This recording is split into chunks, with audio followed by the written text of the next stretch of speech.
Hey everyone, welcome to another episode of Beyond the Case, which is a podcast where global leaders from Harvard Business School's OPM community join in a personal capacity and they share the real lessons, life principles, and mental models that go behind building enduring companies. Today's guest is my friend from OPM 67, Judy Liu. Judy, how are you? Hi, how are you? Doing very well.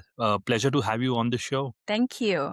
Pleasure to be here. Yeah. Judy, for listeners who don't know you, could you talk about your background, your business, and just introduce yourself? Okay, so I always use the keyword crossover to introduce myself because I have a crossover background.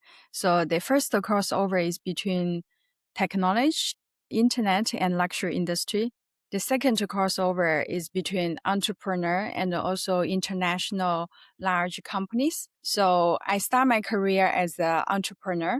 I sold my company to a publicly listed company called Farfetch. And since that, the last 6-7 years, I was running Farfetch Asia. And then we achieved a great, good result. And now I'm back to entrepreneurship again. And I'm very happy here to share more later with you about my story. Great. Thank you, Judy. So, like you mentioned, you like to talk about crossover, and you built your career at the crossover or intersection of technology, luxury, and China. So, what first drew you into this space, and what are some of the early experiences that you believe shaped your growth? Yeah. So as I mentioned, I have a crossover background between technology, luxury, and also entrepreneur and large international companies. So my career, let's go back to 15 years ago. So I was at Groupon China. So it's a joint venture between Groupon and Tencent. Back to that time, it was a very excited moment because I was watching the mobile internet really take off in real time in China. So I really could see that how quickly customer behavior was changing. And very early on, I saw how WeChat, which is a very important social platform in China, was starting to reshape the communication, e-commerce, and brand consumer relationship in China. And that really gave me a very strong instance for digital behavior and where the market was going. So at the same time, I was always very interested in brand and the consumer philosophy. That really makes people what really makes people that want something beyond function. And that's why luxury, feel like a very natural space for me. Luxury is not only just about product, it's also about emotion, identity, culture, storytelling, and also increasingly community. So for me, technology gave me the lens to understand scale and behavior, while luxury give me a more human and emotional lens that combine together become my unique space. And your business that you sold eventually was called CuriosityChina. Yes. Yes. Did you start that by yourself, or did you have a business partner that co-founded it with you? Very interesting fun fact here is my business partner is also my life partner. So I started that company with my husband together. At that time, he was not my husband. And how did you all meet? We met in Groupon China, which we met at work. So we make joke like entrepreneur like us, it's better to work together. Otherwise, we will never have time to see each other. Yeah, that's so true. So when you all started the business, did you all raise money, or did you all use your life savings to fund the business and try and grow? I think I was very lucky at that time because, as I mentioned, it's a very great timing. So what really brought me to entrepreneurship, I will say the first thing was timing, because after Groupon, I simply just could not ignore the rise of mobile internet in China. It's a peak time.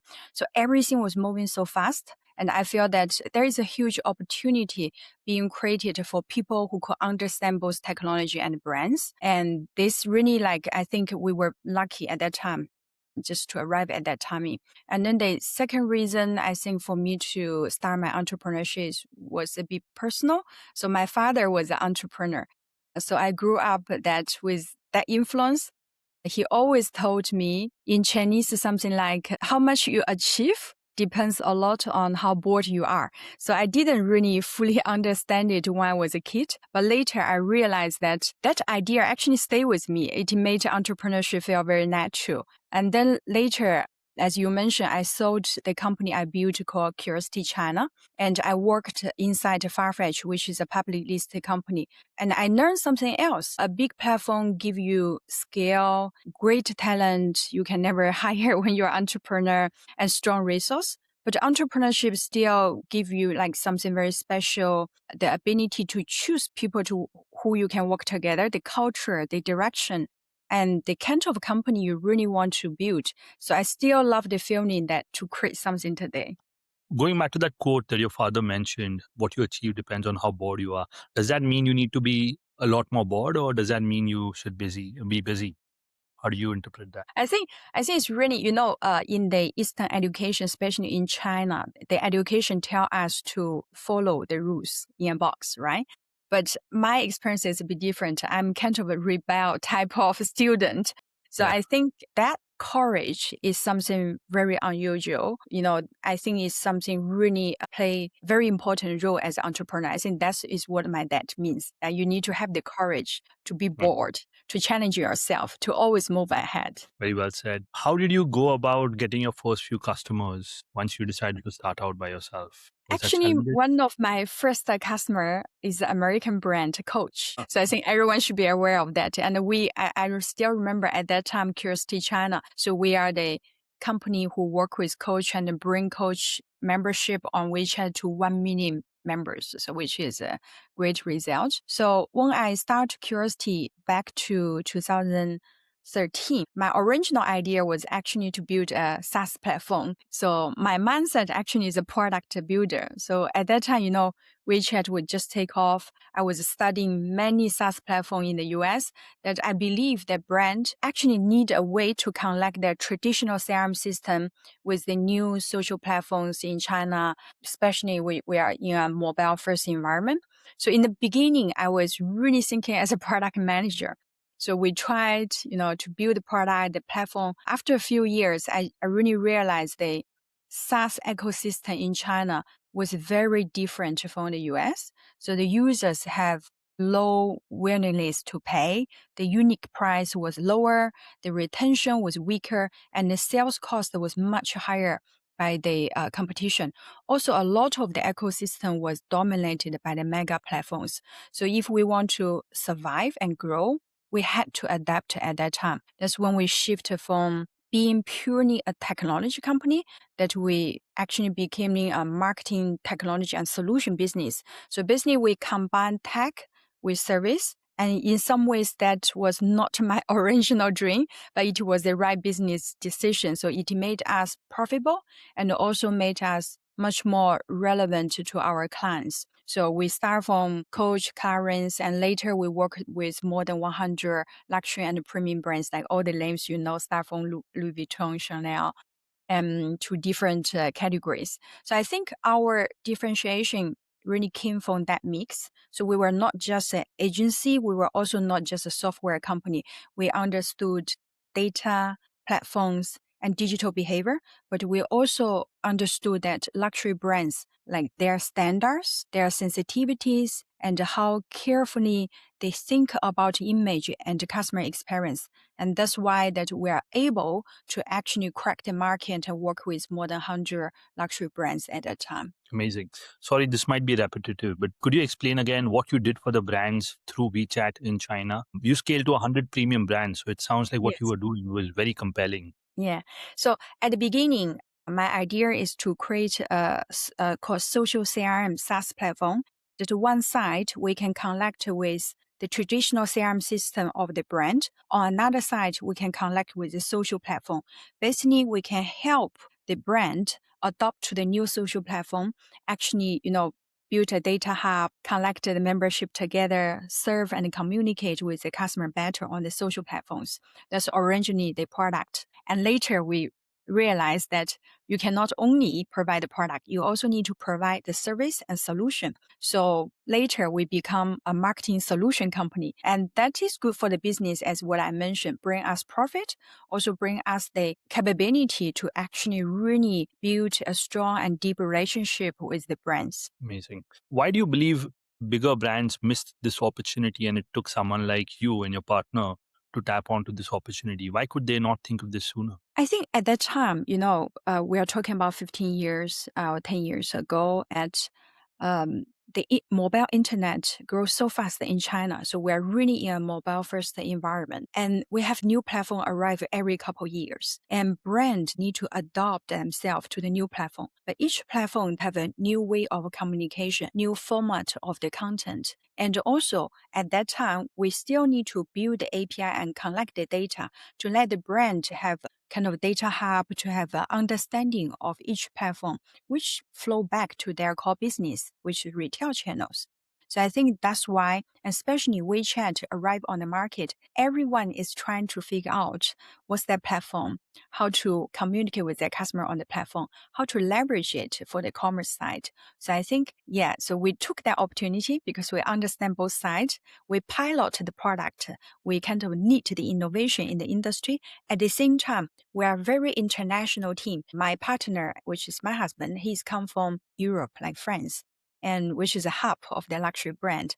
And for me, I'm a native Chinese here, understand the internet ecosystem. So combine all the expertise together. Our team is a very young team that some of them they graduate from Parsons or New York or Simaton from London. Said, when you think about a young group of talent, understand both sides, I think we're the right choice for the brand to lead the innovation, the social. I would believe that luxury brands would want more certainty on what they can expect from the product. And given that you had a younger company and the fact that a platform like WeChat was exploding, and so you were somewhere distributing your product through WeChat, if I understand correct, meant you had to be very nimble and adapt. How do you feel you were able to keep up with innovation while maintaining the guidelines that a luxury brand may expect from your business? I think at the end, people is everything. So on one side, we need to have talent, which means product manager, engineers, designers, UI, UE, that actually can build the product. But on another side, we also need to have the team understand the language of luxury fashion industry and lifestyle and retail.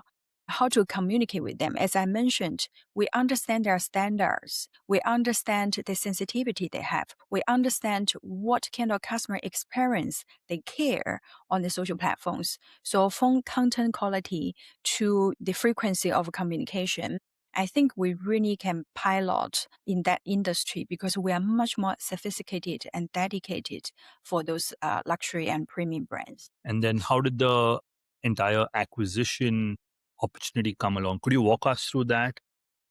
Yeah. That was a very important moment in my life, both professionally and personally, because at that time, I had just become a mother. And actually, I went back to work around 10 days after giving birth to my first child, like all the female entrepreneur. So at that time, I was kind of already very clear that I wanted to sell the company. So I feel that we had built something strong, but I also knew that the next stage will require a different scale and platform advantage. So we were quite close to deal with a large mega Chinese internet company, and then Farfetch entered the conversation. So in the end, we chose Farfetch for many, I think, two reasons. First was culture. As I mentioned, even although we are a startup, our team was quite international. Parsons from New York, Simaton from London, IFM from Paris. So at that time, Farfetch felt much closer to us culturally. And second was Farfetch gave equity to all employees, which I thought was very important too, because I want the team not just to join a bigger platform, but to have a real upside and a future there. So, but at that time, I have to say, I also have my concern too, because I was really from the internet industry. We saw so many up and down happen in the industry. So I was never blindly optimistic about vertical e-commerce. Let me try to expand. Vertical e-commerce is a very simple but tough mathematic game. So let's assume the acquisition cost for vertical e-commerce or versus the multi-category platform marketplace. That acquisition cost per customer should be similar, right? But when we acquire the customer on the platform, the vertical e-commerce, we only have one category to generate the lifetime value. But in multi-category marketplace, they have multi-categories to split the cost of the acquisition. they have more, let's say, more frequent repeat purchase. They have higher lifetime value. So it's a very simple mathematical game. So at the end, how vertical can actually compete with a multi-category marketplace. So at that time, I have concern on this. And then I try to have an answer on that because most of the e-commerce traffic is the king. Demand is the king. But however, luxury industry is a little bit different. First, our average order value is very high. I remember back at that time on our platform, the average order value is more than $800 USD donors. So in that case, if we can build the model in a right way, we actually can generate a very good lifetime value with fewer orders. So this is one. Another reason is because like what we said, for most of e-commerce and traffic is the king. For luxury at that time, the supply is the king, means the brand assets, means the unique products. So this actually will help us to drive a lot of organic traffic. So I think maybe, we have a chance. So that's how everything starts. And later at Farfetch, we actually the results show in 3-4 years, we grow the regional business to $1 billion size. Wow. So I think that is it's really that shows that when you build the model right, is the actually you can gain the good result. But not only on the revenue achievement. Later at Farfetch, I also had a chance to lead or participate in a serious numbers of major transactions, including the strategic investment involve JD, Tencent, Alibaba, and Richemont, which include most of the internet megas in China. So from there, for example, let's take Alibaba and Richemont. I bring the founder. We met the CEO of Alibaba. We got 1.1 billion USD investment from them, from Alibaba and Richemont. This is also a very good recognition of our success in the region. Those non-stop deal experience also give me kind of much broader view of what strategic capital and long-term partnership really means at scale. We are always talking about scale here because that's what we care when we build a platform business. And when you talk about acquisition, your question is about the acquisition, the deal. I always have something in my mind which is advice from a friend. I cannot forget this lifetime. They said the most important thing for acquisition and negotiation is always have a second option. So you can imagine in negotiation, when you have one more buyer or seller for you, depends which side you are, that really change your mindset completely. So really give you the calm, the clarity, and the confidence on the negotiation table. And by the way, I enjoy so much of our negotiation class in OPM. I hope you are the same. Yeah, absolutely. That was incredible. A lot of folks have spoken very highly about the negotiation classes on this podcast. It's a great experience. Going back to some of the KPIs you mentioned, average order value, customer acquisition cost, etc. Could you mention some of the KPIs you were tracking to gauge the health of your business? For e-commerce business, most important KPI is cost of sale. So in an ideal world, if your cost of sale stays stable, so in a range, it means you have unlimited budget, which is not the real world. The real world is the bigger size the business you grow, the incremental margin actually become higher. So it means the bigger so ideal world, the bigger your business is, the organic traffic will take the big part of your business, and then you are going to gain more profit. But at the growing stage, so when you grow your business, your cost of sale become higher because every year you have two cohort of your customer. One is new customer, one is existing customer. When you grow your business, it means the share of the new customer percentage will grow much bigger. That you can grow the business. That means your cost of sale actually grow much bigger. So the most important target for us is how we can control the cost of sale while we are growing the business. That's really the e-commerce game. Did you learn this on the go, or did you have a board which guided you on what are the right key metrics to focus on to position the business for an eventual sale? You know that we're all entrepreneurs. We learn by ourselves and we learn every day. The world is changing. The ecosystem is changing. So I think we learn by ourselves and we make the most smart decision.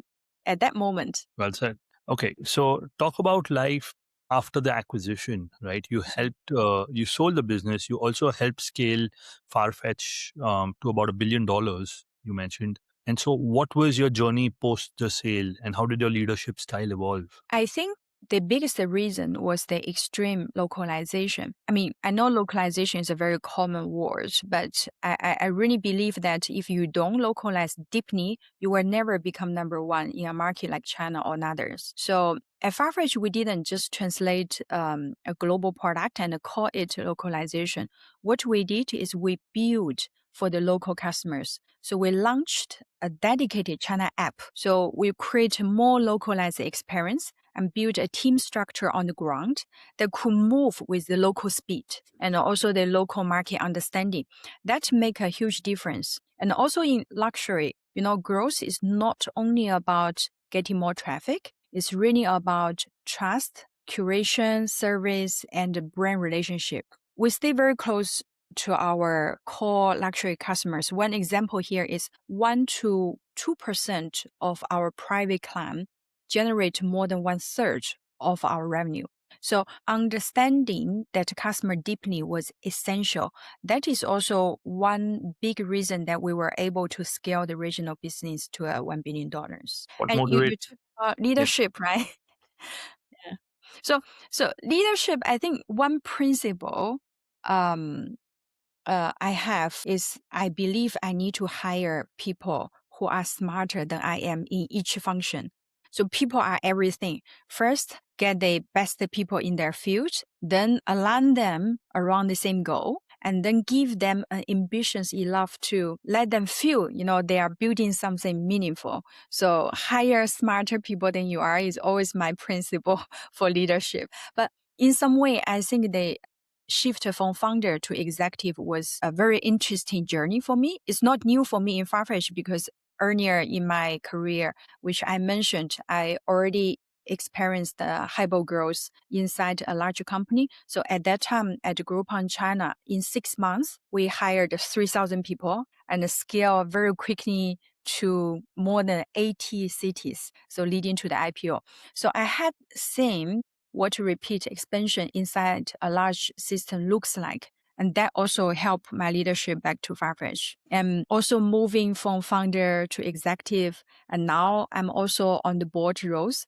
I think really changed how I think about leadership. After all of this success, why did you decide to go back to school and attend the OPM program at Harvard? And so, last year, I just finished my EMBA in Tsinghua University.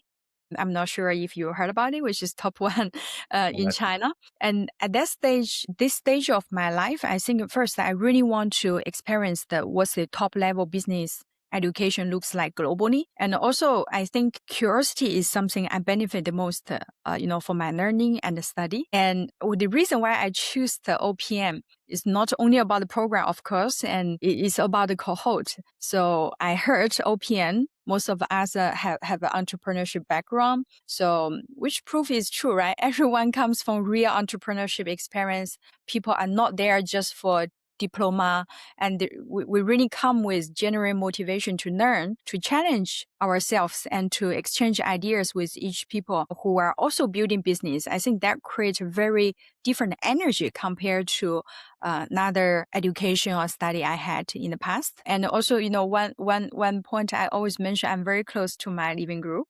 So we always mention at our age, a lot of times we meet a lot of interesting people like you and me. We never had time and chance and sit down to talk enough, right? So at our age, we often meet people very interesting, also very good vibes and chemistry between us. But however, we are too busy. We are travel around the world. We never actually have the chance to build that kind of bonding. But OPM program, they put, even we come from different cultural background, but we're all entrepreneurs. We're all building business.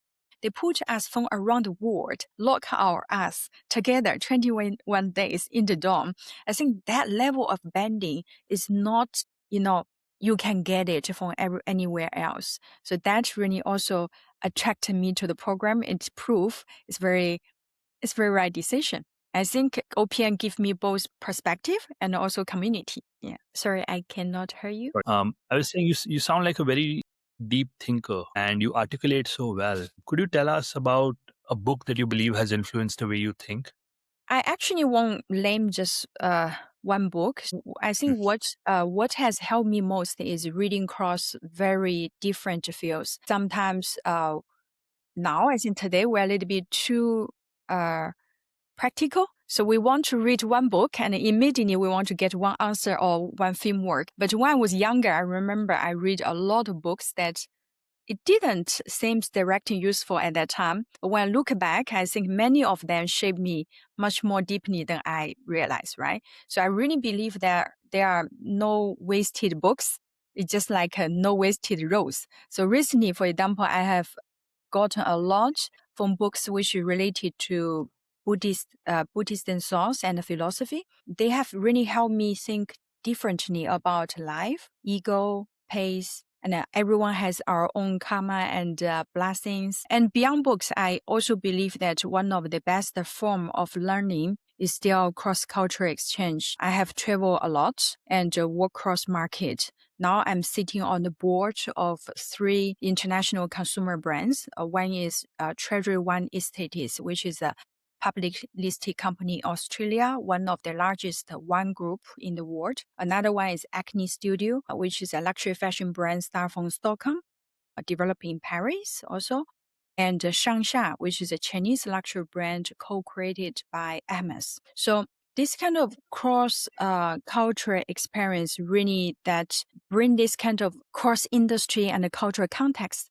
So one thing I have seen again and again is sometimes misunderstanding and bias between cultures be everywhere. And I really feel that our generation somehow has a responsibility, or even we can call it mission, to help bridge the gap between different culture, between East and West. And even sometimes we think our individual impact is limited, but using our own work and the voice, to reduce this kind of misunderstanding is already meaningful. So that to me is also kind of go back at the end is a form of leadership. And you also mentioned that how I keep the learning, during my entrepreneurship journey. And I also saw you ask the question about the younger yourself. So I think through this question, I think if you ask me to say something to the younger myself, I think I will say 2 things. The first is be bolder. As my father used to say, how much you achieve depends a lot on how bored you are. So I think that is even more true today, right? We live in an AI world now, and a lot of things that used to require huge resource or take years can now happen much faster. So sometimes the real limit is not the market, not the resource, not the technology. It's whether you are thinking big enough. I think second, I would say stay curious. Yeah, CuriosityChina is the name of the first startup I had, but curiosity has probably helped me more than anything else in my career. So curiosity about ideas, I believe is the best way to learn. And the curiosity about people, I believe is the best way to connect. So if you stay curious, I think you can always stay growing. So if I could talk to myself, my younger self, I would say be bolder and never lose your curiosity. Amazing. Judy, you referenced Buddhism as having an impact and an influence on how you think. Is there any one takeaway from your readings there that you want to share with us? Because most of the books I read is in Chinese. So Yeah. I think I started reading by myself, and a lot of them is from the Tibetan Buddhist thing called, the methodology. And then I start to take some of the class with masters. And that I think, I'm not in the religion yet, but however, I love the philosophy behind. I really believe this is really help us to clarify ourselves, to look inside. It's a very good way of well-being too. And this, at the same time, this is also, we are all playing different role in our life. So we are a boss as an entrepreneur. So we are parents for our kids. We are also children for our parents. So in different role, we have a different challenge. So facing this challenge, how do we deal with ourselves? I think the philosophy behind really helped me a lot. Great. Thank you, Judy. Phenomenal conversation. I appreciate your time a lot today. And thank you for being so forthcoming. Thank you. And looking forward to see you in person and continue our conversation offline. Yeah, absolutely. Take care, Judy. Thank you.